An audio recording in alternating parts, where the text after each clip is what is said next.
Y otra de las etapas que también nos apasiona es el tema del incremento del patrimonio. No nada más se trata de regularizarlo y de protegerlo, sino que en la mente de todo empresario siempre está cómo sacar la mayor rentabilidad. Entonces, en ese proceso de identificación, incluso hasta el mismo empresario se va dando cuenta que en ocasiones tiene muchos activos improductivos, casas, departamentos, terrenos que no están generando nada más que alguna plusvalía, pero que va muy por debajo de la rentabilidad que él esperaría de su patrimonio. O que le puede generar, ¿no? En ese momento. Sí. Entonces tratamos de crecer tanto en número, ¿no? En cantidad, pero también en cuanto a fuentes de ingreso. Y lo que estamos inculcando es que el empresario debe tener diferentes fuentes de ingreso y que cada vez los ingresos que provienen de su esfuerzo, de su trabajo, sean cada vez menores y que la mayoría de los ingresos provenga de fuentes en donde no sea necesaria esa energía, ese tiempo. Lo que comúnmente quienes se dedican a las finanzas personales lo clasificarían como ingresos pasivos, ¿no? Aquellos que se obtienen pues básicamente haciendo que el dinero trabaje para ti. Hola y bienvenidos a un nuevo podcast de Líderes en Acción. Mi nombre es Eduardo Vázquez y entrevisto a diferentes tipos de líderes que están haciendo cosas diferentes, disruptivas, creativas en nuestra sociedad, para brindarte herramientas que te sirvan para tu vida diaria. Hoy tengo como invitado a un líder empresarial, a Rafael Ángeles Delgado. Rafael es licenciado en Derecho y Ciencias Sociales por la Universidad Regional del Sureste en Oaxaca, maestro en Derecho Fiscal, certificado en materia de prevención del lavado de dinero y financiamiento al terrorismo por la Comisión Nacional Bancaria y de Valores, certificado por la Unidad de Inteligencia Financiera en prevención del lavado de dinero para actividades vulnerables. Es fundador y director ejecutivo de la firma de servicios profesionales donde se especializan en defensa fiscal, planeación fiscal, gobierno corporativo, cumplimiento normativo en PLD-FT para sector financiero y actividades vulnerables. Vicepresidente del Comité Directivo Nacional 2024-2025 de la Asociación Nacional de Fiscalistas NET-AC, en donde también se han desempeñado como presidente de la Comisión Nacional de Defensa Fiscal, representante estatal en Oaxaca y obtuvo el Premio Nacional a la Investigación Fiscal ANAFINET en el 2018. Rafael está convencido de que una planeación fiscal responsable es uno de los pilares para incrementar la rentabilidad de las empresas. A Rafael lo puedes encontrar en X Twitter como Rafael-Ángeles y en LinkedIn como Rafael Ángeles. Excelente día a todos los que nos están viendo, nos están escuchando. Hoy tengo a un personaje muy importante en el tema empresarial, a un líder que sin duda está haciendo cosas diferentes, cosas muy padres para otras empresas, para emprendedores, para personas que quieren hacer crecer también su patrimonio. En lo personal, tengo muchos años de conocerlo y es un profesional en todo lo que hace y sobre todo es una persona que es de confiar. Les presento a un gran amigo, a Rafael Ángeles. ¿Cómo estás, Rafael? ¿Qué tal, Eduardo? Muchas gracias por la invitación. Estamos muy bien, muy contentos de estar aquí en tu podcast. Pues mira, gracias por estar y sobre todo por la información que nos vas a compartir. Las personas que siguen este canal son en su mayoría jóvenes, son emprendedores, tenemos empresarios y nos gustaría que la información que en este día nos vas a compartir pues les sea útil, ¿no? Que en su momento lo que puedan ocupar y puedan hacer algo productivo, rentable con ella. Para los que nos están viendo, ¿quién es Rafael Ángeles? Wow, una buena pregunta para iniciar. Como sabes, en la filosofía el quiénes somos es algo que sigue sin respuesta, pero te diría que juego diferentes roles, desde el padre de familia, esposo, y también soy director de un despacho que presta servicios profesionales. Formo parte de una comunidad profesional donde también tengo el honor y la responsabilidad de ser el vicepresidente a nivel nacional, que es la Asociación Nacional de Fiscalistas. Y más allá de la profesión, que pues soy abogado, licenciado en Derecho, Pues también me gusta más catalogarme como un asesor de empresarios para resolver temas, sí, de índole legal, pero sobre todo económico.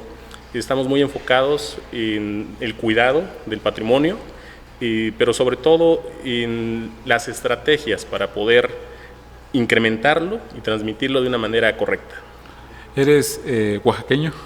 Así es, soy orgullosamente oaxaqueño y tengo 44 años y efectivamente mi familia también es de aquí de Oaxaca. Y yo nací en la colonia Miguel Alemán hace muchos años y pues toda mi vida he estado aquí desempeñándome, estudié aquí en la ciudad de Oaxaca, así que efectivamente soy oaxaqueño. ¿Tu formación cómo ha sido, Rafael? ¿Estudiaste en Oaxaca? ¿Cómo te has formado? Sí, toda mi formación ha sido aquí en Oaxaca, aunque relacionada también con universidades a nivel nacional. Y una vez terminada la carrera, yo estudié en la Universidad Regional del Sureste. También antes de esa etapa, fíjate que yo fui muy inquieto y también estudié alguna carrera técnica de programador analista. Incluso por ahí daba clases durante el bachillerato y los inicios de la universidad en algunas escuelas de computación, pero después de iniciada la carrera, le fui tomando el gusto a esta licenciatura en Derecho. Te soy sincero, al inicio, cuando elegí la carrera, creo que lo hice por las razones equivocadas y sobre el camino vas tomando pues el rumbo, ¿no? de cómo quieres ejercer profesionalmente. Afortunadamente, la carrera de Derecho te da una amplitud de oportunidades, te puedes desempeñar en el servicio público, en la iniciativa privada, hay muchas materias en donde desempeñarse, tanto en la parte de litigio, en la administración de justicia, entonces realmente te da bases para desarrollarte en muchos lados. Y la maestría la hice también aquí en Oaxaca, en colaboración con una universidad a nivel nacional, que es la Universidad del Valle de México. Y también he estado en muchos diplomados. Bueno, en la Asociación Nacional de Fiscalistas nos dedicamos precisamente a mantener una capacitación constante de todos los profesionales que están dedicados a la materia tributaria. Entonces organizamos conferencias, cursos, diplomados y también he tomado algunos diplomados para profesionalizarme como consejero en temas de gobierno corporativo en la ciudad de Puebla. Entonces, más o menos esa es la formación que tengo. Fíjate que creo que tengo más de, no sé si de 12 años de conocerte o 10 años, pero tengo bastantes años de tener tu amistad. Y en su momento yo decía, oye, ¿cómo es que a lo mejor Rafael sabe de programación? Pero veo que tuviste en algún momento aprendizaje, ¿no? En temas de programación. ¿Todo eso te ha complementado en tu elección de profesión o...? Yo creo que es habilidades que te permiten tener otra perspectiva en la resolución de problemas. Estoy muy oxidado en esos temas de programación, sí, pero como bien sabes, los fundamentos de la lógica de programación te ayudan precisamente en encontrar una ruta a seguir para solucionar un problema y creo que eso le ha aportado mucho valor a cualquier proyecto que haya iniciado. Y tanto en el ámbito legal, en la planeación fiscal también que llevamos a cabo, e incluso también estuve participando durante pues, mis estudios. Yo trabajaba en la Secretaría de Finanzas, en un área que no tiene nada que ver con lo legal, sino más bien una cuestión de contabilidad gubernamental, de presupuestos. Entonces, como siempre, vamos buscando la manera de hacer las cosas más ágiles, sí, más fáciles, ahorrar tiempo, ahorrar trabajo. Bien dicen que si quieres que algo mejore, tienes que dárselo a alguien que sea flojo, ¿no? Entonces, yo siempre he buscado la manera de ahorrar pasos, ahorrar tiempo y sacar el máximo provecho, ¿no? Qué bien. ¿Y quién te inspiró a estudiar Derecho? Bueno, te diré que para estudiar Derecho, como te mencionaba al inicio, lo hice por las razones equivocadas. Yo provengo de una familia, pues, bastante humilde, de escasos recursos, Yo financié mis estudios, yo tuve que tomar esa responsabilidad de pagar mis estudios, y desde el bachillerato tuve muchas actividades, ¿no? Como te decía, a veces daba clases en escuelas de computación, clases privadas, y colaboré por ahí en algunos medios de comunicación. De igual forma, empecé a trabajar en la Secretaría de Finanzas. Entonces, cuando elegí la carrera, realmente lo hice pues buscando que el horario fuera compatible con mi horario laboral. Y mi perfil inicialmente pues estaba muy orientado a esto, ¿no? Que es la cuestión de la ingeniería en sistemas o cuestión de informática. Y al principio no estaba muy convencido de haber seleccionado una buena carrera. Sin embargo, alguien que considero me inspiró mucho a darle otra perspectiva, y tengo que reconocerlo aquí públicamente, es el licenciado Alberto Ordaz Águila. Okay. Él fue uno de los catedráticos que tuvimos, que es muy técnico, que nos daba la materia de Derecho Fiscal, y fue donde dije, bueno, esto puede tener algún sentido. Más adelante, pues gracias a eso estudié la maestría en Derecho Fiscal, y pues vi que se me facilitaba también por las nociones que tenía de contabilidad, a pesar de que no teníamos una contabilidad con impuestos, porque es contabilidad gubernamental. Las bases, los conceptos, pues ya los tenía muy bien definidos, y muchas veces en la materia tributaria se complica para los abogados que no han tenido contacto con la contabilidad el comprender algunos conceptos, ¿no? Desde los más básicos como los ingresos, los inventarios, costos, gastos, distinguirlos y saber realmente a qué se refieren. Aunque para un contador es muy fácil, los abogados sufren mucho, ¿no? Entonces, yo he encontrado esa facilidad de que he estado pues viendo varias perspectivas. Considero que ahorita la especialización está muy sobrevalorada. Creo que todos nos aconsejan que nos especialicemos, pero de alguna forma eso también a veces provoca que seamos ciegos a otra perspectiva, y dejamos de lado los efectos y las problemáticas que se pueden causar en otros ámbitos. Por ejemplo, conozco muy buenos fiscalistas que trabajan una planeación fiscal y según esto ya tienen algo resuelto, pero descuidan la parte patrimonial, la parte de seguridad o certeza jurídica que debe también tener el empresario. Entonces creo que es importante tener esa visión, o muchas veces descuidan la parte de los efectos que va a tener en la administración, en los procesos y lógicamente en los costos, en los tiempos que tiene la empresa. Entonces tener una visión más integral creo que nos da una ventaja. Tú has visto a muchas empresas en Oaxaca, ¿no? Empresarios. ¿De qué adolecen? ¿Cuáles son sus problemas mayormente comunes por la cual te buscan o te llaman, ¿no? O sea, tú ves a estos empresarios oaxaqueños, ¿qué es lo que ves, qué es lo que notas en la mayoría? ¿Qué es lo que está pasando? Bueno, te diré que en estos casi 20 años que llevo ejerciendo la profesión, sí hay ciertos puntos en común que hemos detectado. Principalmente yo creo que la cultura contributiva es un problema. La realidad es que los empresarios no están acostumbrados a pagar sus impuestos, y para evitarlo cometen muchos errores, desde arriesgar su propia libertad, comprando facturas, incurriendo en temas que son conductas ya fraudulentas. También eso provoca que al no reportar las operaciones reales, al no llevar un registro completo de sus actividades, sacrifican mucho el control interno. Okay. En aras de engañar a la autoridad fiscal, terminan haciendo un desastre con su contabilidad, ya no refleja los números reales y no les sirve para tomar decisiones financieras. Ese yo creo que es uno de los grandes problemas que tenemos. Obviamente sabemos que detrás de eso también hay una cuestión que más adelante platicaremos, sobre por qué se provoca esta situación, ¿no? Pero otro de los problemas también que hemos detectado es en todos los niveles, ¿no? Tanto emprendedores como empresarios que ya llevan algunos años, es que no saben trabajar en sociedad. Okay. Y tomar acuerdos societarios, no están acostumbrados a documentarlos. Las actas constitutivas que tienen, pues realmente son letra muerta.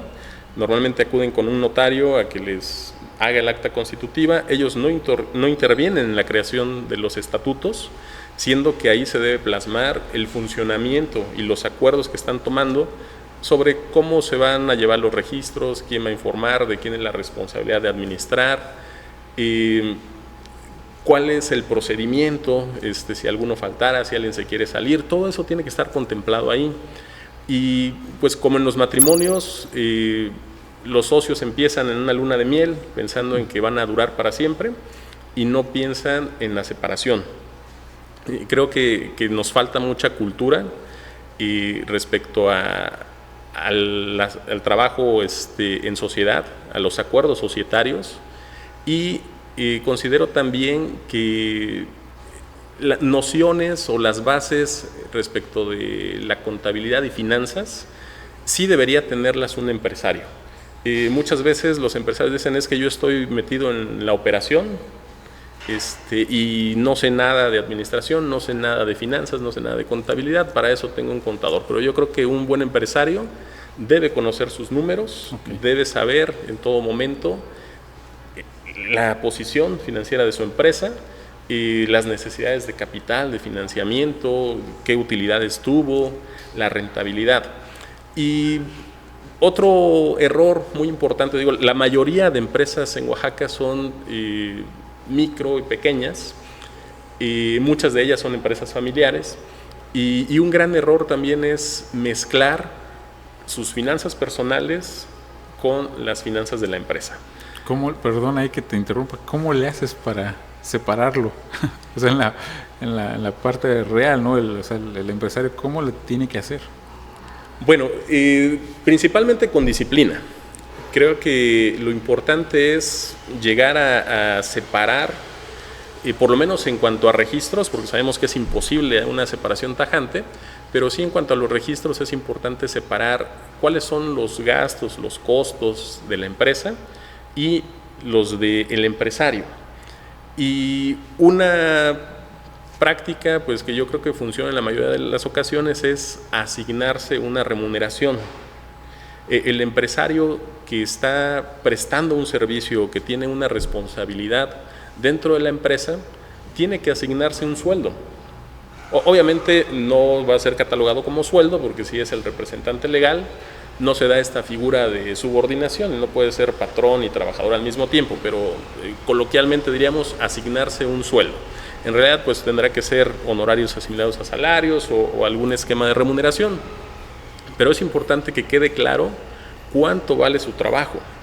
De esta manera va a ser mucho más sencillo también que él pueda en algún momento desprenderse de esa responsabilidad y delegar, porque sabría el perfil que está buscando y cuánto tiene que pagarle. Entonces, la remuneración que se asigne además tiene que ser a precio de mercado. Bien. Lo que estarías dispuesto a pagarle a un tercero, o si estuvieras reclutando a alguien que se quedara en tu lugar. Y creo que esa práctica es muy importante.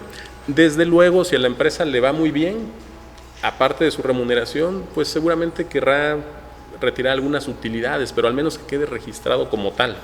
Okay. Que no se disfrace dentro de la operación de la empresa o los resultados de la empresa utilidades que en realidad sí está dando el negocio. Por ejemplo, si el empresario se compra un auto para su uso personal y no de la empresa, puede ser que para aprovechar los beneficios fiscales lo registre como un activo de la empresa y le cargue ahí el costo del financiamiento, la depreciación, etcétera.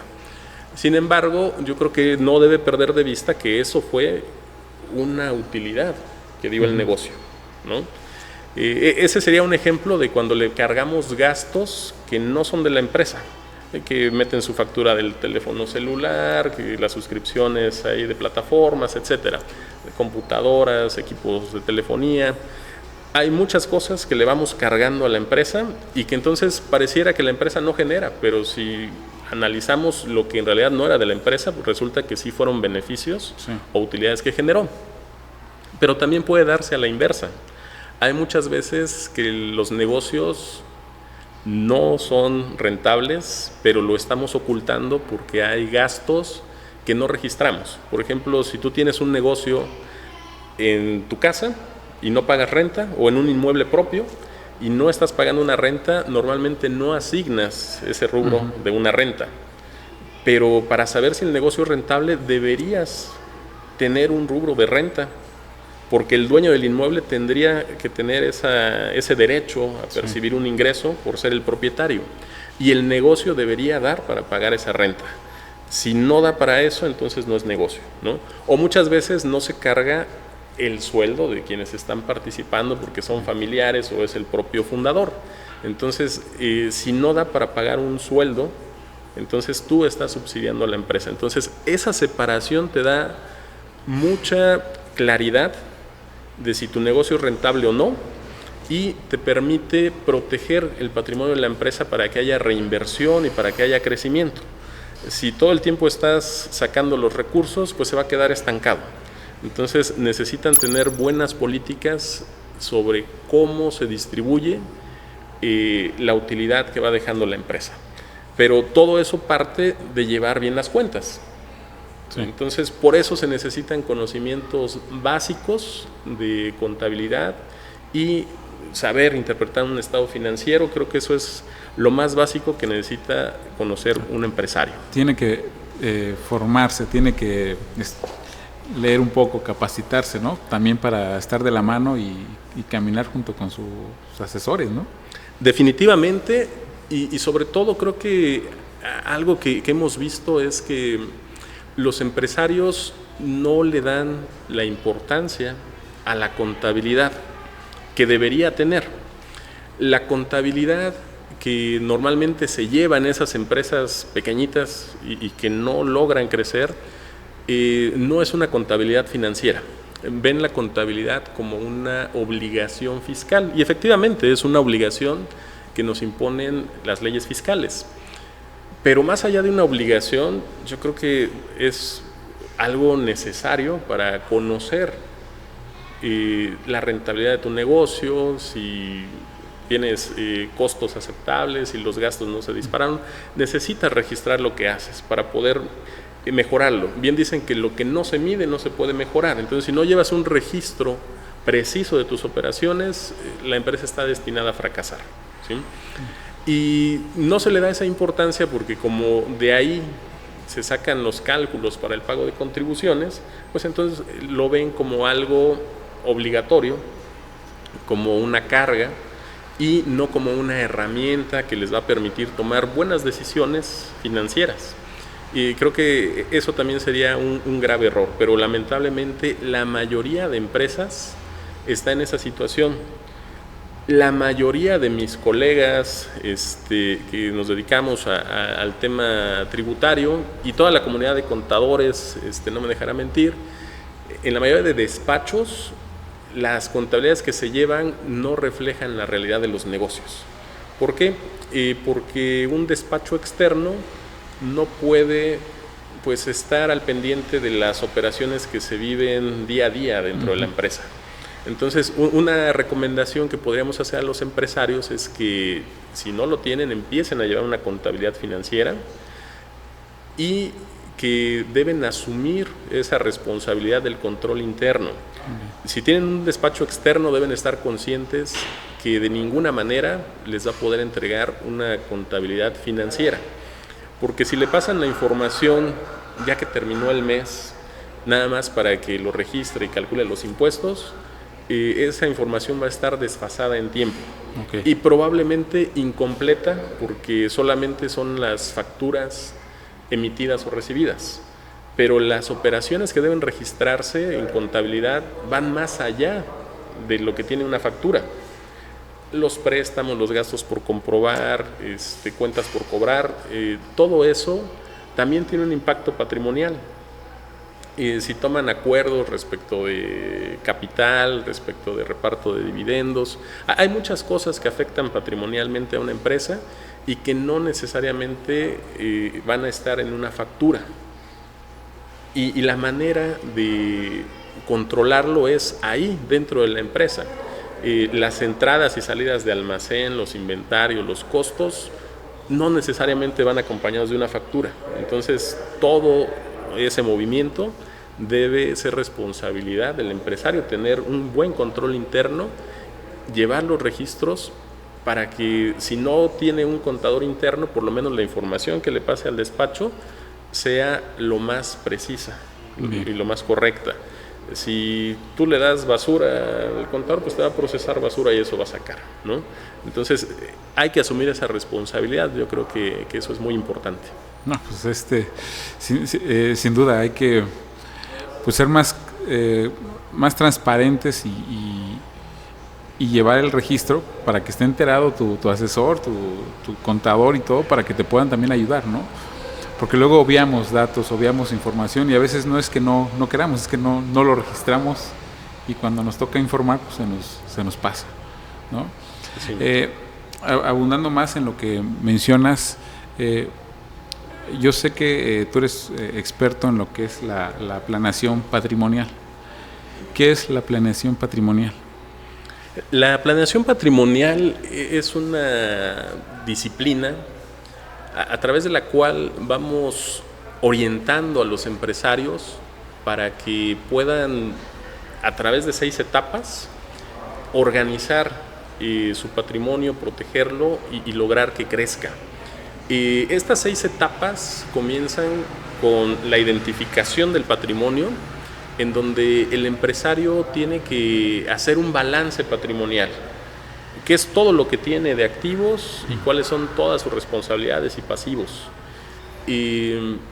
Pero desde un punto de vista personal, es decir, cuando hacemos planeación patrimonial no lo hacemos para una corporación o una empresa en específico, sino que nos vamos a un tema personal, porque un empresario puede tener acciones en diferentes empresas, puede ser también arrendador, puede tener sueldos, puede tener muchas fuentes de ingresos. Varias empresas. Y a veces los contadores que tiene conocen nada más un negocio y otro lo lleva a otro contador. Entonces, esto se trata de tener una visión panorámica, integral del patrimonio del empresario. Entonces, primero tiene que identificarlo y poner orden, porque muchas veces pues se dan cuenta que no tienen bien unas escrituras, que todavía está a nombre del hermano, que alguien se iba a divorciar y entonces pasó todas sus propiedades a nombre de otra persona, o que son políticos y resulta que tenían que usar prestanombres. Hay muchas cosas que van haciendo turbio el tema de identificar el patrimonio, o muchas veces solamente desorden, ¿no? Llegan a tener tantos activos que ya no se acuerdan dónde compraron un terreno, nada, saben que por ahí, por la playa de no sé dónde, pero nunca lo han visitado, ¿no? Entonces, identificarlo es el primer paso. También se tiene que diagnosticar y a través de un proceso de diagnóstico evaluamos riesgos. Los más comunes tienen que ver con este tema de propiedad, que sí puedan tener la titularidad de ese derecho de propiedad, que esté todo en orden en cuanto a sus impuestos, dependiendo, ¿no?, de los activos. Pueden ser bienes inmuebles, pueden ser sociedades o acciones dentro de algunas sociedades, inversiones, en fin, ¿no?, muchísimos tipos de activos, cada uno tiene sus propios riesgos. Evaluamos a qué riesgos están expuestos en materia fiscal, laboral, riesgos de operación incluso, ¿no?, qué obligaciones contractuales tienen. O incluso hasta los riesgos naturales, ¿no?, de sufrir accidentes, que el empresario se enferme o que fallezca. Todos esos riesgos tienen que estar contemplados. Hacemos una etapa de regularización donde tratamos de resolver los problemas que son más importantes, los más inmediatos, y poco a poco vamos trabajando en regularizar esos riesgos, en protegerlos. Pasamos a una etapa de blindaje o protección del patrimonio, donde a través de diversas estrategias podemos pues mitigar esos riesgos en la medida de lo posible. Esto es algo multidisciplinario y donde recurrimos a otras personas, a otros asesores, a otros profesionales. Habrá quien participe orientándolos sobre los seguros que deben contratar, sobre las modificaciones en las actas que les aseguren pues realmente poder participar en las asambleas, poder transmitirle esos derechos a sus hijos o a su cónyuge o a quien quieran. En fin, para cada riesgo hay una manera de protegerlo. Muchas veces pueden ser soluciones sencillas, como encapsular los riesgos en una empresa que no tenga más que la propiedad de algunos activos y que sea otra la empresa que esté sujeta a riesgos de operación, con los empleados, con los contratos, etcétera, ¿no? Entonces, separar también y reestructurar cómo deben estar funcionando las empresas es parte de esa estrategia de protección. Pueden ser fideicomisos, en fin, no hay una respuesta o una solución que aplique para todos. Creo que cada caso es muy especial. Y otra de las etapas que también nos apasiona es el tema del incremento del patrimonio. No nada más se trata de regularizarlo y de protegerlo, sino que en la mente de todo empresario siempre está cómo sacar la mayor rentabilidad. Entonces, en ese proceso de identificación, incluso hasta el mismo empresario se va dando cuenta que en ocasiones tiene muchos activos improductivos, casas, departamentos, terrenos que no están generando nada más que alguna plusvalía, pero que va muy por debajo de la rentabilidad que él esperaría de su patrimonio. O que le puede generar, ¿no? En ese momento. Sí. Entonces tratamos de crecer tanto en número, ¿no? En cantidad, pero también en cuanto a fuentes de ingreso. Y lo que estamos inculcando es que el empresario debe tener diferentes fuentes de ingreso y que cada vez los ingresos que provienen de su esfuerzo, de su trabajo, sean cada vez menores y que la mayoría de los ingresos provenga de fuentes en donde no sea necesaria esa energía, ese tiempo. Lo que comúnmente quienes se dedican a las finanzas personales lo clasificarían como ingresos pasivos, ¿no? Aquellos que se obtienen pues básicamente haciendo que el dinero trabaje para ti. Y perdón, ahí te pregunto, ¿quiénes pueden empezar a hacer una planeación patrimonial? O sea, porque mencionabas, ¿no? El que tiene varias propiedades, el que tiene varios terrenos, pero hay sabemos personas que a lo mejor decimos, es que yo nada más tengo una propiedad, ¿no? O yo nada más tengo una empresa. ¿Quiénes pueden o a quiénes se les recomienda o por qué a lo mejor pudiéramos entrar al tema de hacer una planeación patrimonial? Yo creo que la planeación patrimonial es para todos, no se requiere un mínimo de patrimonio.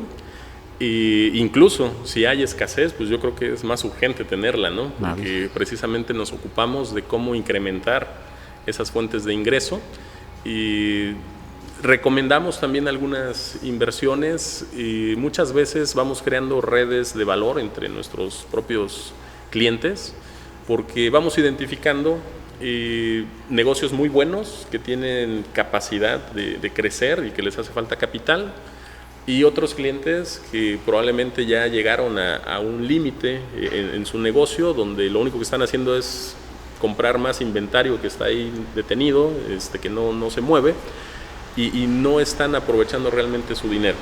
Entonces tienen un excedente que pudieran invertir con algún otro cliente. Entonces tratamos de conectarlo. Estas conexiones son muy importantes y muy valiosas para nosotros.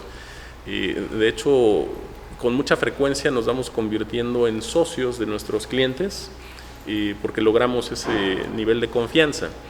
Y de alguna forma creo que la planeación patrimonial deberíamos practicarla a cualquier nivel, sin importar el monto del patrimonio que tengamos actualmente, o si es negativo incluso, ni la etapa de la vida en la que nos encontremos. Por supuesto, las decisiones en cuanto a inversión van a cambiar mucho, dependiendo del perfil y de la etapa en la que cada uno se encuentre. Cuando se es joven, pues estamos normalmente buscando pues incrementar el patrimonio, podemos tomar un poco más de riesgos porque tenemos tiempo para recuperarnos si algo falla. Quizás ya en otra etapa de nuestra vida estemos más pensando en seguridad, quizás no tener tantos rendimientos, pero sí liquidez, algo que sea fijo, mensual, que nos dé la tranquilidad de ya no estar trabajando. y quizás estemos menos dispuestos a correr riesgos. Diseñar un portafolio de inversiones, pues también tenemos un área dentro del corporativo que les puede ayudar a identificar cuál es su perfil adecuado, cómo hacer ese portafolio de inversiones para tener un equilibrio.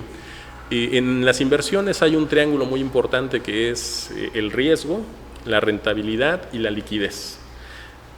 Es lo clásico, ¿no? Cuando nos dicen, ¿quieres algo bueno? ¿Quieres algo rápido? ¿O quieres algo barato, ¿no? Pero no puedes tener los tres, puedes tener 2 de 3. Bien. Pero es muy difícil que encuentres algo que tenga las 3 cosas. Y eso mismo pasa en las inversiones. Si quieres mucha rentabilidad y poco riesgo, normalmente podrían ser bienes inmuebles y demás que te van a dar quizás buena rentabilidad, también poco riesgo, pero quizás no la liquidez que necesitas, es decir, no te van a estar pagando mensualmente un rendimiento, ¿no? Si quieres liquidez y gran rentabilidad, pues tendrás que asumir muchos riesgos, ¿no? Sí. Y así puedes escoger 2 de 3 factores y depende de cada perfil. E incluso identificando su perfil, pues tratamos de separar qué porcentajes deberían estar en inversiones 100% seguras, entre comillas, ninguna es 100% segura, cuáles pueden ser de riesgo, dependiendo de pues, la cantidad que tiene para invertir y qué tanto está dispuesto a perder también, ¿no? Entonces, esa es parte de nuestra labor en esta etapa de la planeación, donde nos enfocamos al crecimiento del patrimonio.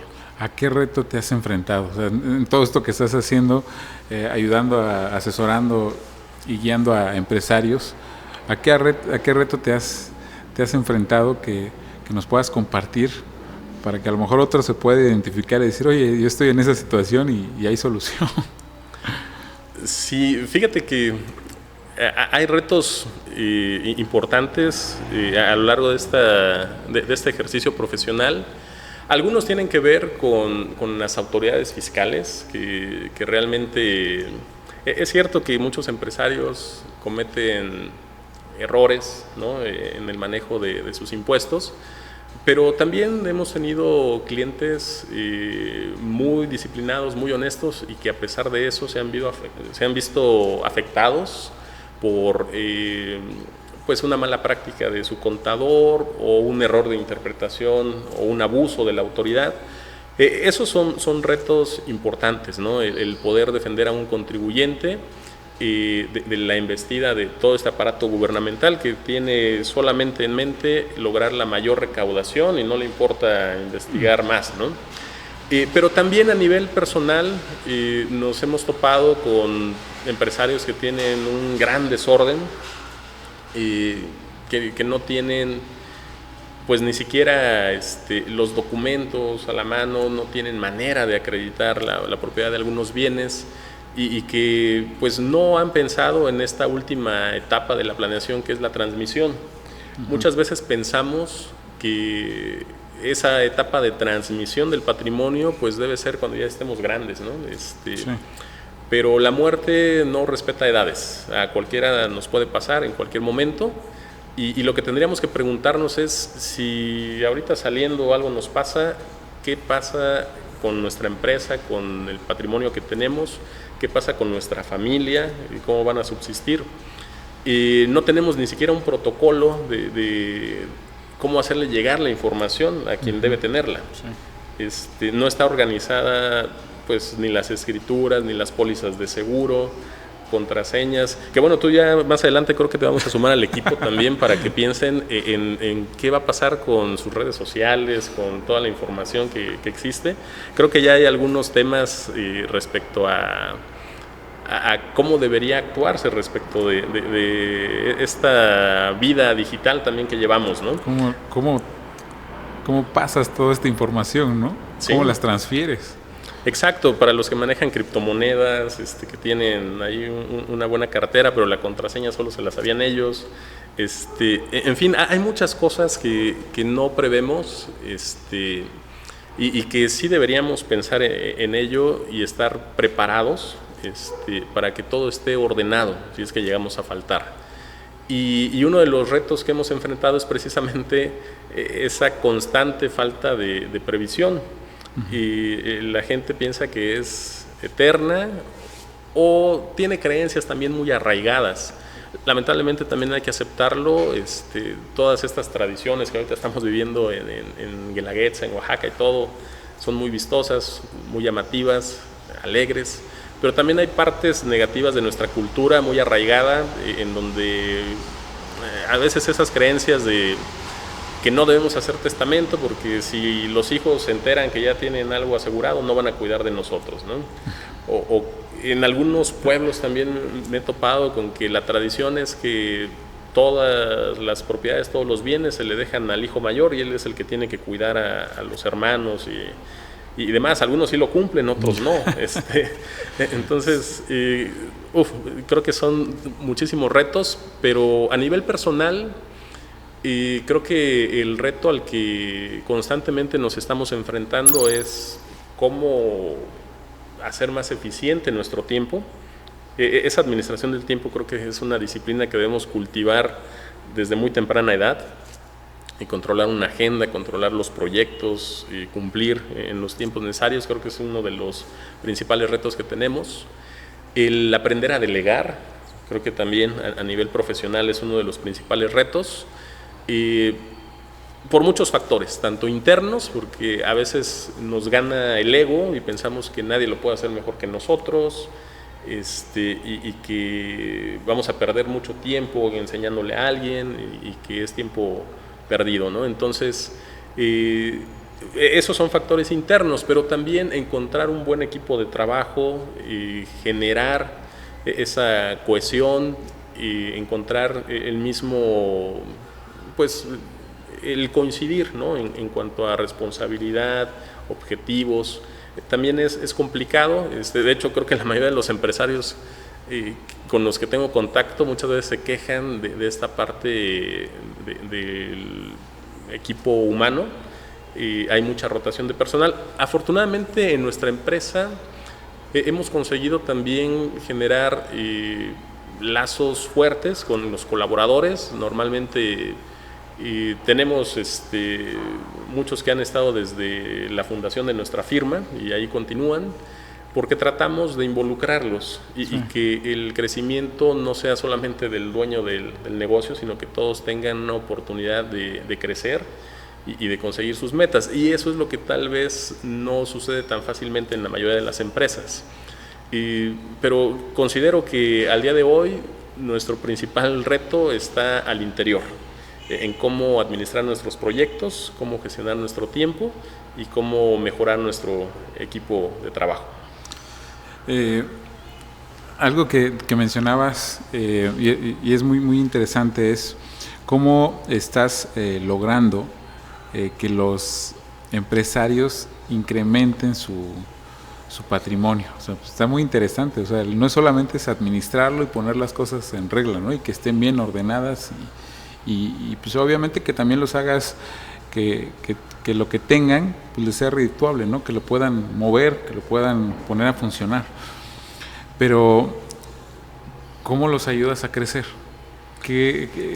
¿Dónde está ahí lo bueno para las personas que nos están viendo y escuchando? ¿Cómo ayudas a crecer su patrimonio? Mira, la rentabilidad de un negocio se logra con 3 pilares importantes: haciendo eficiente la operación, y eso va a disminuir gastos, va a disminuir costos, va a disminuir tiempos y va a generar más ingresos. También te va a hacer llegar a más clientes.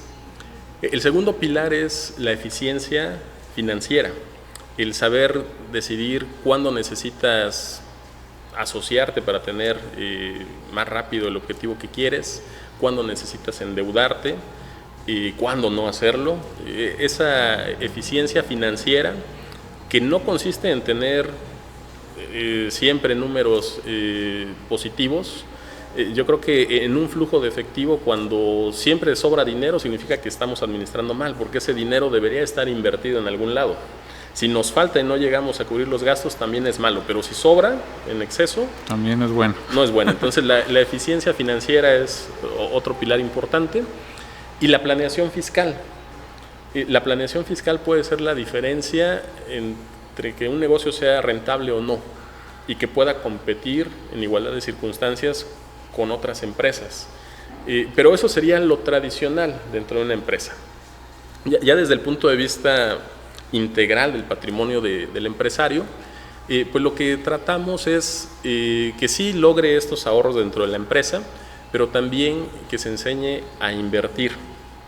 Y dentro de esas inversiones, pues nosotros vamos identificando oportunidades, por ejemplo, en el ámbito de los bienes raíces. Hemos estado muy involucrados en los últimos años. De hecho, nuestros principales clientes son desarrolladores de vivienda, conocemos perfectamente el negocio. Nosotros también hemos iniciado una rama de negocio involucrada con los bienes raíces, sin meternos a algo tan complejo como la construcción. Estamos haciendo proyectos de lotificación que consideramos son muy buenos porque tienen un menor tiempo de ejecución, requieren menos tramitología, no necesitas tantos estudios de impacto ambiental, ni proyectos de construcción, ni preocuparte de tantas cosas. Y tiene un muy buen margen, ¿no?, de ganancias, y considero que en muchas ocasiones invitamos a los propios clientes a que se sumen a esos proyectos. Dentro de los bienes raíces hay muchísimas formas de hacer negocio, no podemos hablar de que es una sola forma. Puede ser desde la compraventa, donde compras barato para obtener un margen de ganancia en la venta. Para esto pues tendrían que encontrar la oportunidad, ¿no?, de alguien que está rematando un bien, a llegarse a las páginas de remate de las propias autoridades fiscales o remates bancarios. Hay formas, ¿no?, de hacerlo. Es una manera hasta cierto punto sencilla y que aparentemente tiene buen margen de ganancia, pero puede ser engañoso, ¿no? Si no lo desplazas en el tiempo suficiente, pues no te va a dar la rentabilidad que quieres. También puede ser involucrado con la construcción, ¿no? Que construyas en terreno propio, o que te asocies con alguien que te aporte el terreno. Puede ser enfocado a la lotificación, puede ser enfocado al flipping, ¿no?, que es pues la remodelación y venta de inmuebles. Y el desarrollo. El desarrollo creo que es un negocio muy bueno, pero sí, también de riesgo. Prácticamente no es un negocio de construcción, contrario a lo que parece, es un negocio financiero. De lo que se trata es de gestionar un proyecto, de gestionar los recursos y de hacer realidad un proyecto con el financiamiento adecuado. Y por eso es que puedes multiplicar tu capital inicial, porque realmente tú estás obteniendo un porcentaje del proyecto, que si tú lo comparas con el capital que se invirtió, es muchas veces ganancias casi infinitas, ¿no? Entonces hay muchas formas de hacer negocio con los bienes raíces. Cuando nosotros identificamos oportunidades, por ejemplo, en zonas que tienen alto potencial, como lo fue en su momento Tulum, como lo fue la costa, ahorita, por ejemplo, lo que es Baja California, pues invitamos a nuestros clientes a que si tienen algo que invertir, que vaya acorde con su perfil y esa categoría de inversión, pues lo destinen a que juntos compremos un mayor volumen de tierra con un mejor precio. Entonces para eso nos ayuda también invitarlos a que se sumen a nuestros proyectos. Y eso lo podemos hacer en todos los niveles, ¿no? Cuando trabajamos en equipo podemos hacer compras por volumen. Bien. En todos los ámbitos, ¿no? En la tierra pues es lo mismo. Los bienes raíces es una opción, desde luego no es la única, y creo que sí hay que trabajar cada proyecto y ver también cuál es el perfil y las necesidades del cliente. Tú ves, creo que el bienes raíces es un tema de inversión que pues lo vienen haciendo porque es seguro, ¿no? También desde hace mucho tiempo nuestros padres, nuestros familiares más grandes, creo que ese era su modelo principal, ¿no? Cuando querían invertir, compraban el terreno y lo dejaban, y después de muchos años ese terreno ya valía más, ¿no? Sí. Y yo creo que ahora, con todo lo que tenemos, con estas plataformas, con estas herramientas como Airbnb, pues te facilita más el que puedas crecer más rápido tu negocio en bienes raíces, ¿no?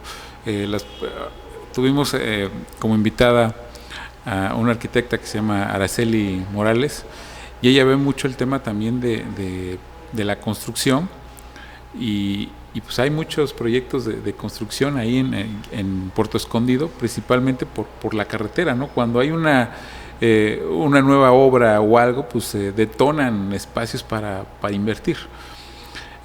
Entiendo que todo esto, el hecho de realizar la compra, de ver la forma de la venta, es donde entran ustedes, ¿no? Como equipo, o estas consultorías o estos asesores, ¿no? En ayudarlos a que todo se haga bien y bajo la legalidad, porque ahorita hay mucho problema de que las personas están comprando cosas que ya las vendieron 2 veces, 3 veces, y están comprando algo que no es real. Sí, y más en Oaxaca, que la mayoría de la superficie que tenemos pertenece a algún núcleo agrario.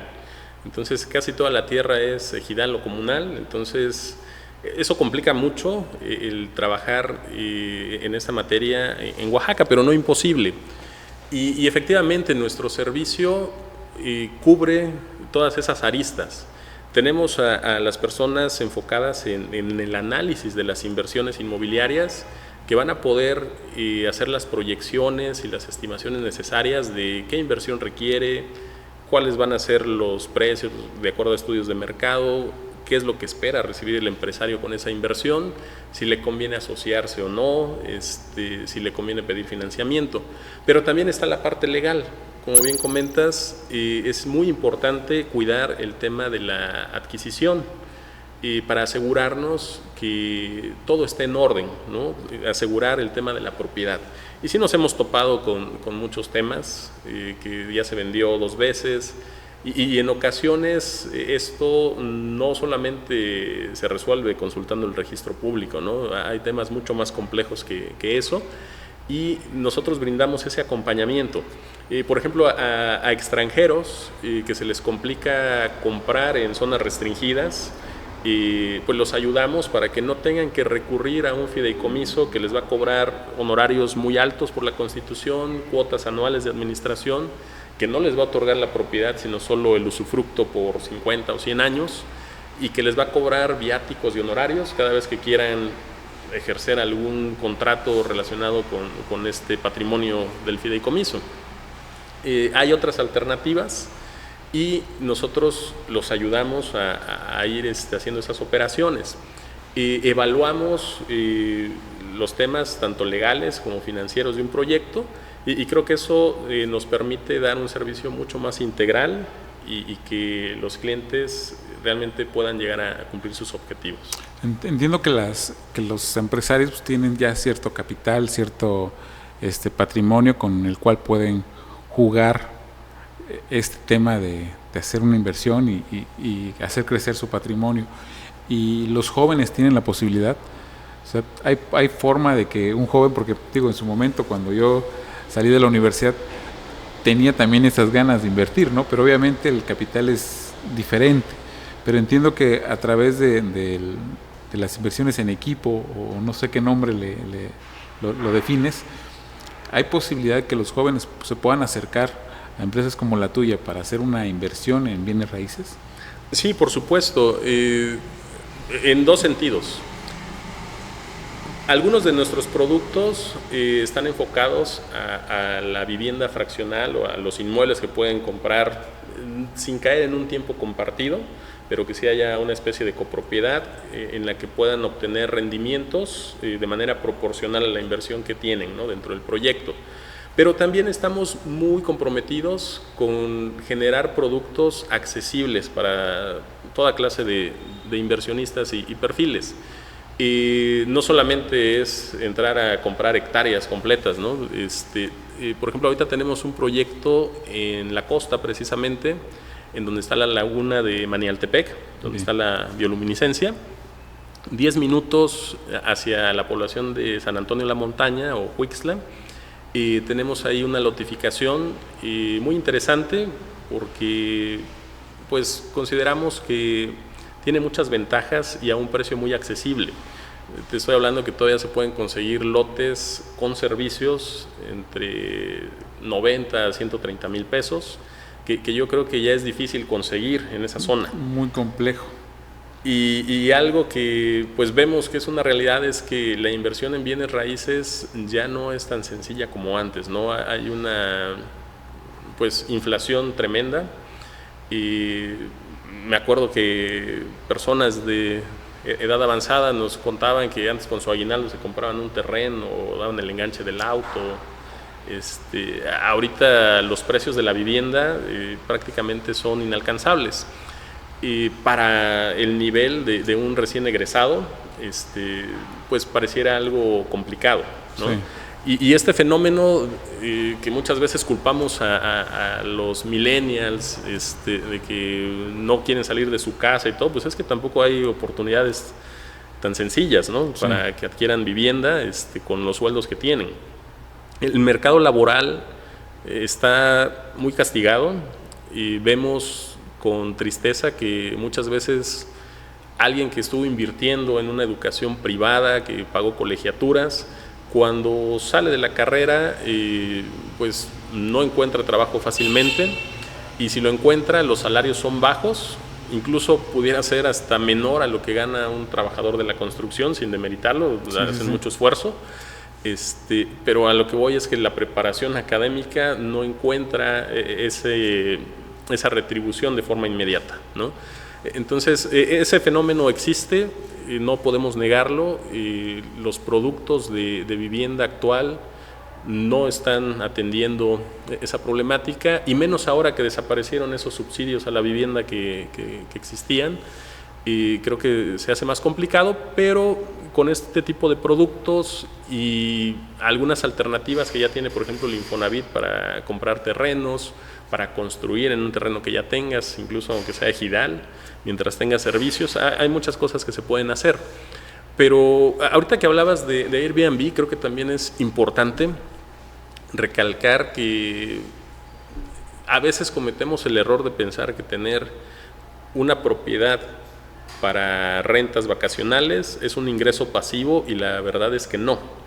Requiere de mucho trabajo, hay que saber administrarla, hay que saber colocarla para que se rente y tomar decisiones en cuanto al manejo de las tarifas, las publicaciones, la atención al cliente. Hace falta realmente gente que administre con precios razonables y que lo haga de manera profesional. Ahí hay una gran oportunidad en Oaxaca, que es turístico por excelencia. Hay muchas propiedades mal administradas y muchos propietarios que terminan rindiéndose porque no obtienen los ingresos que pensaban iban a obtener, ¿no? Entonces también en esa parte se les puede brindar la asesoría que requieren. Y cuando gusten podemos mostrarles la información de esos proyectos, de esas notificaciones. Y afortunadamente ahorita en un par de horas podemos estar en la costa, y otros 15, 20 minutos ya estar en un terreno con una vista espectacular a la laguna y al mar. Y creo que por los montos que mencionas, todavía es accesible, ¿no? Porque hay lugares donde, pues sí, queremos tener a 5 minutos el centro comercial, a 5 minutos, 10 minutos la universidad. Pues obviamente esas oportunidades son para otro grupo de personas, ¿no? Un inversionista a lo mejor más comercial, alguien quiere edificar o hacer un edificio o comercios, pero personas que quieren empezar y haciéndose de patrimonio, creo que lo que mencionas es una excelente oportunidad. Las fibras, hay fibras Monterrey, no sé, donde las personas también pueden comprar algún inmueble, son recomendables, dan asesoría en ese tema. ¿O qué pasa con los jóvenes? Porque digo, ahorita en internet de repente nos bombardean los algoritmos de invierte desde 50 pesos y se hace la inversión, pero pues los rendimientos a veces no son los esperados, ¿no? ¿Qué opinas de ese tipo de...? Sí, yo creo que algo que es muy recurrente es que la gente quiere las cosas rápido, las quiere fáciles, y eso no existe. Digo, tampoco soy de las personas que piensa que todo es a base de esfuerzo y de trabajo duro. Si así fuera, pues todos los que trabajan serían millonarios, ¿no? Sí tiene que ver con buenas decisiones, con trabajar de forma inteligente, pero también requiere disciplina, paciencia y sí hay casos de excepción donde puede haber muchachos que son millonarios porque tienen un canal de YouTube, como el tuyo, o que ya son influencers, que se hicieron millonarios con las criptomonedas, y eso lamentablemente va permeando entre los jóvenes y piensan que debería ser así de fácil. Y sinceramente este tipo de inversiones se tomarían como una cuestión de ahorro, no para que nos hagan ricos. Si nos están dando un rendimiento entre el 10 y 15%, son rendimientos muy aceptables en comparación a tener el dinero guardado en el banco y que se va devaluando. Pero honestamente no nos va a hacer llegar a nuestros objetivos de manera tan rápida. Entonces, por eso hay que combinar nuestras inversiones y definitivamente en aquellos proyectos donde nosotros ponemos parte de nuestro esfuerzo vamos a obtener rendimientos mucho más grandes. Pero sí, estas fibras creo que pues resuelven un tema de inversión muy seguras porque están respaldadas en bienes raíces, pero el negocio es para quien creó la fibra, quien administra la propiedad, quien cobra las rentas, quien construyó esos locales, esas plazas. El negocio es para ellos y los inversionistas pues iban a obtener un rendimiento razonable para no hacer nada, pero que no puede ser tan grande como el que ellos mismos hayan invertido y vendido el inmueble, ¿no? Muy bien, pues muy buena la información. Digo, espero que las personas que nos ven, si hay alguna duda, igual nos deja algún comentario, se los hacemos llegar y hacemos más grande la historia con toda la información que se pueda recabar ahí. ¿Qué estrategias usas, Rafael, para ser tan productivo, para estar en tantos proyectos, para estar en tantas actividades?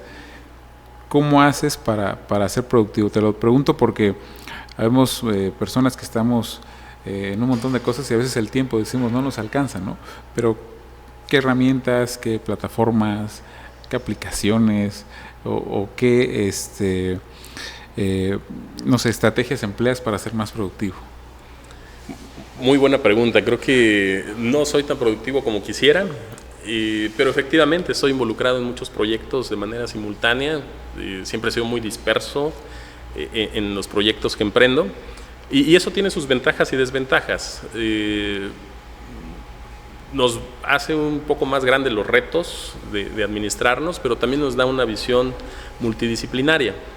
Y las herramientas o los secretos para tener esa alta productividad, yo creo que principalmente tener un equipo de trabajo en el que podamos brindar primero la confianza para que ellos también se sientan parte del equipo y trabajen como si fuera su propio negocio. Creo que hemos sido muy afortunados. Mi empresa es también un negocio familiar, mi esposa es mi única socia y los colaboradores que trabajan con nosotros también han sido parte ya de la familia. Entonces logramos tener esa confianza y creo que esa es la clave principal. En cuanto al tiempo, yo creo que nadie le puede sacar más de 24 horas al día. Sí necesitamos ser organizados. Te soy honesto, yo estoy trabajando todavía en mejorar esa parte. Y si no fuera por el equipo que me acompaña, yo creo que no lograríamos ni la mitad de los resultados. Pero yo creo que a lo largo de estos años he visto que trabajar en aplicaciones o en metodologías muy rebuscadas a veces termina robándonos más tiempo. No hay como la claridad de cuáles son los puntos que tienes que resolver en el día. Y hay veces que no hay mejor herramienta que una lista en una hoja de papel y estar enfocado en cuáles son las tareas que sí o sí tienes que sacar adelante.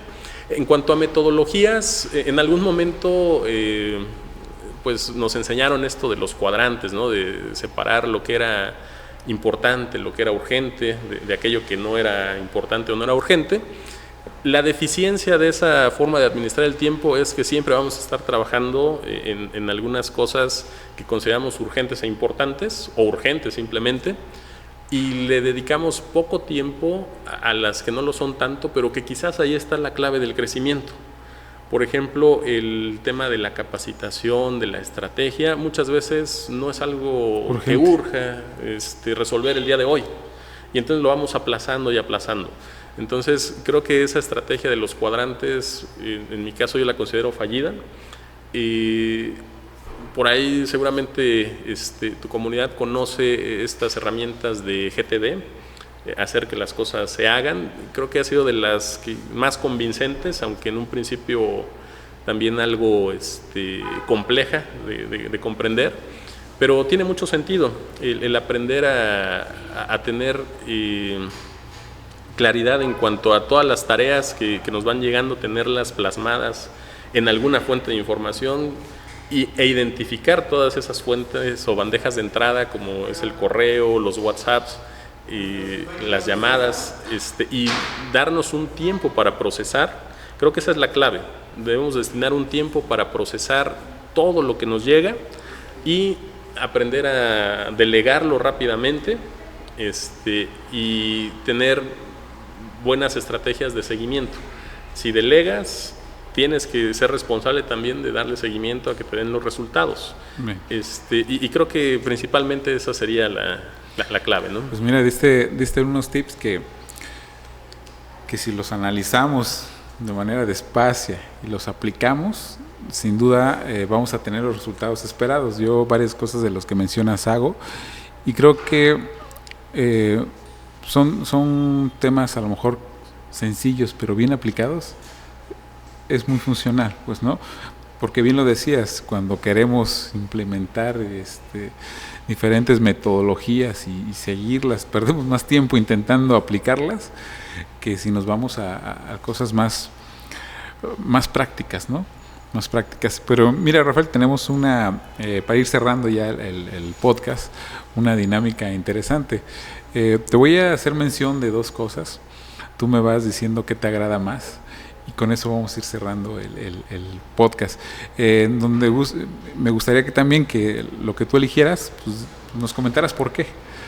¿No? Okay, interesante. ¿Tú qué prefieres, Rafael? ¿Una cena en terraza o en jardín? En terraza. Creo que me gusta mucho poder apreciar la vista, tener buena ventilación. Prefiero una cena en terraza. Excelente. ¿Horchata o tejate? Qué difícil. Horchata. Horchata. El tejate no. Sí, por supuesto que también como oaxaqueño lo apreciamos mucho. Creo que la horchata es más común, como más para tomarla de forma cotidiana. El tejate es toda una ceremonia y algo muy reservado, ¿no? Pero la horchata, yo creo que para refrescarse está excelente. ¿Tlayuda o tacos? ¿Qué prefieres? Tlayuda. Tlayuda, sí. Tacos también. Tlayuda. ¿Mezcal o cerveza? Pues las dos, ¿por qué limitarse? Sí, ¿verdad? Sí. Primero una cerveza, luego un mezcal para el desempance, digamos. ¿Playa o sierra? Playa. Y tan cerca que ya la tenemos, ¿no? Sí, soy fan de la playa, aunque la sierra también tiene su encanto. Y fíjate que aquí está lo contradictorio. Yo me siento más cómodo en el frío que con el calor, pero me encanta el mar. Entonces puedo sufrirle un rato con tal de estar ahí en la playa. ¿Guelaguetza o fiesta de muertos? Guelaguetza. Y por último, ¿chocolate o café? El chocolate es exquisito. Sí, yo creo que no tiene rival, pero el café igual es como más cotidiano, ¿no? Es más frecuente en mi caso. El chocolate, pues es de esos gustos que no debes abusar de ellos, ¿no? Pero desde luego sería mi preferido, ¿no? Excelente. Pues muchas gracias a todas las personas que nos están viendo y nos están escuchando. Recuerden que tienen el contenido completo de este podcast en YouTube. Y no sé si quieras comentar algo para cerrar, Rafael. Pues antes que nada agradecerte por esta invitación. Ojalá que algún comentario, alguna recomendación haya hecho clic con alguna necesidad o algo que hayan estado pensando, ya sea algún empresario o algún estudiante, y pues invitarlos a que sigan aquí a Eduardo en este proyecto tan interesante, y si en algún momento consideran que podemos apoyarles en sus proyectos, en su empresa o en alguna inversión, también si gustan acercarse con nosotros, será un placer. Muchas gracias y nos seguimos viendo. Hasta luego. Hasta luego.